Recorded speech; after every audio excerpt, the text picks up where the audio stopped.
grand awakening divine soul, the love that I am sees and honors the love that you are. Do I have a video for you today? It's time to expose them all.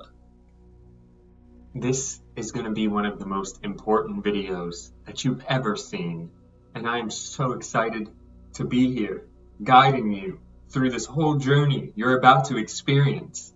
Don't you know you are the temple of God, and the Spirit of God dwells within you? You are the true house of God, and the story about Jesus is a story about you. Now, before I get into this video, I would like to explain the 3 types of people that are going to see this video. The first one is Neo, the second one is Cypher, and the third one is the girl in the red dress. And right now, I am Morpheus, the god of dreams, and I am about to release you from the stories that have you bonded here. And your reaction is going to be one of these 3 people that I just said. You can be Neo and use this knowledge that I'm about to share with you to wake up from the matrix, or you can be like Cypher, where ignorance is bliss and greed is instilled, where you would rather have quick, meaningless pleasures than put in time and work for the better ones. Or you can be like the girl in the red dress and hold on to your programs so much that you would die for them, that you may even kill for them. So who's it gonna be, divine soul? I can't wait to find out. I'm so excited about your journey, whatever it is. Without further ado, let's begin. Let's start with the birth of Christ, or the making of the sacred crystal salt fluid called cerebral spinal fluid. Deep in your brain are these brain ventricles that represent the Holy Grail and the cup of life. In these brain ventricles is the choroid plexus, which produce and secrete the cerebral spinal fluid right next to a double layer of pia mater, which in Latin is the tender mother, which represents Mother Mary, the Holy of Holies. The pia mater is the innermost lining in the brain and goes down the spine along with the cerebral spinal fluid. In the 3rd brain ventricles is the innermost chamber called the hypothalamus. The hypothalamus first represents the manger, then later the tomb. In the hypothalamus is where the cerebral spinal fluid is refined with hormones and released back into the cerebral spinal fluid.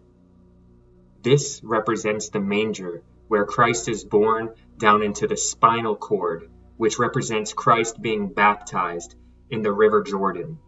The cerebral spinal fluid moves into the nervous system and vascular system, which represents the 12 disciples and the roots of the tree of life. Here, the cerebral spinal fluid communicates with the endocrine system using the nervous system and the vascular system. The endocrine system represents the 7 chakras, 7 candlesticks, 7 seals of King Solomon, and the 7 trumpets. These 7 glands down your spine all secrete and communicate with your cerebral spinal fluid and whole body. As your cerebral spinal fluid moves back up your spine, which is composed of 33 vertebrae, which represents the age of Jesus' death, the stairway to heaven, Jacob's ladder, and the tree of life, your cerebral spinal fluid is charged by the glands up your spine. This represents Jesus carrying the cross up to the top of Mount Golgotha, which means the place of the skull, and is the site of Jesus' crucifixion. At the top of the 33rd vertebrae, passing the cerebellar cortex, which represents the burning bush in the story of Moses and the milk and honey. Then the cerebral spinal fluid passes the dorsal of the 3rd brain ventricles, where the pineal gland is, which represents the crucifixion of Christ between the two brain ventricles that represent the two thieves crucified right next to Christ, which represents the right and left hemisphere of the brain. One side is the good thief, the other side is the unrepentant thief. The good thief represents the right side of the brain, which is the creative, and the unrepentant thief represents the left side, which is the analytic. Once the cerebral spinal fluid passes these parts of the brain, it moves back into the hypothalamus, where it rests for 3 days, where it is refined, which represents Jesus' body being put into the tomb and resurrected after 3 days back into the cerebral spinal fluid, which is the salt of your salvation.